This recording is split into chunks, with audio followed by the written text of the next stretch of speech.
Ребята, всем привет, с вами Андреевка Лайф. Сегодня мне захотелось приготовить какой-нибудь коктейль. Я нашел рецепт, как мне показалось, хороший.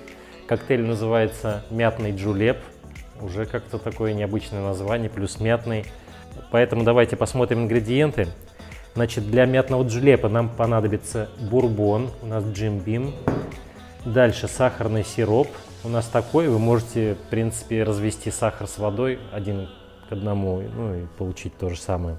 Дальше мята нам нужна будет, такой дробленый лед и несколько таких приспособлений, которые у нас есть в наборе для юного бармена. Вот. В принципе, можно обойтись без них, но раз они у нас есть, мы ими воспользуемся. Смотрите, это джиггер, который отмеряет миллиграммы, миллилитры. Это гейзеры на бутылке одеваются, это мадлер, ступка такая, чтобы, в принципе, в бокале или в шейкере прямо сок из фруктов или ягод добывать. Но в нашем случае мы будем из мяты добывать эфирные масла. И барная ложечка длинная, стакан вот такой, ну и трубочки, посмотрим, какая подойдет по цвету. В общем, приступаем, ребята.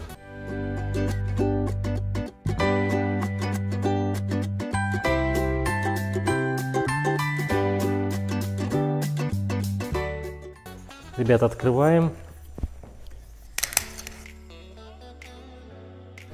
Вставляем наши гейзеры.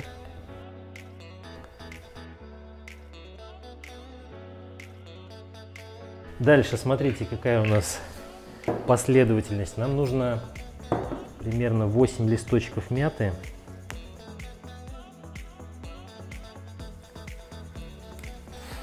Запах какой! 5, 6, 7 и 8. Вот 8 листочков мяты.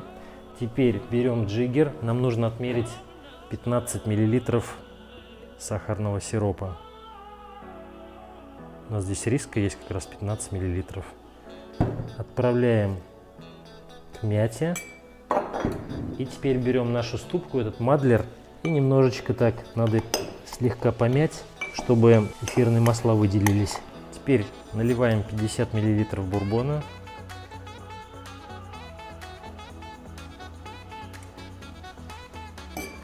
Отправляем сюда, перемешиваем. Теперь наполняем льдом.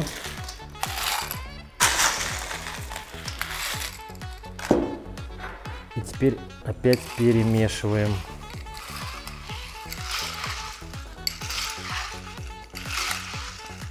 Ну все. И еще теперь добавляем льда доверху.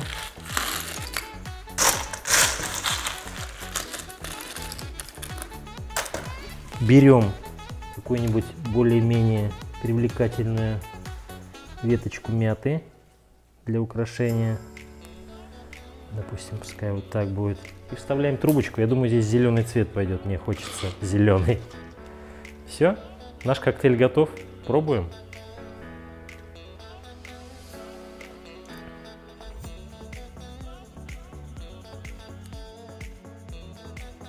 Такой необычный. И бурбон чувствуется, и сладость вот от сиропа, и мята, конечно же, чувствуется. Прям вообще отлично.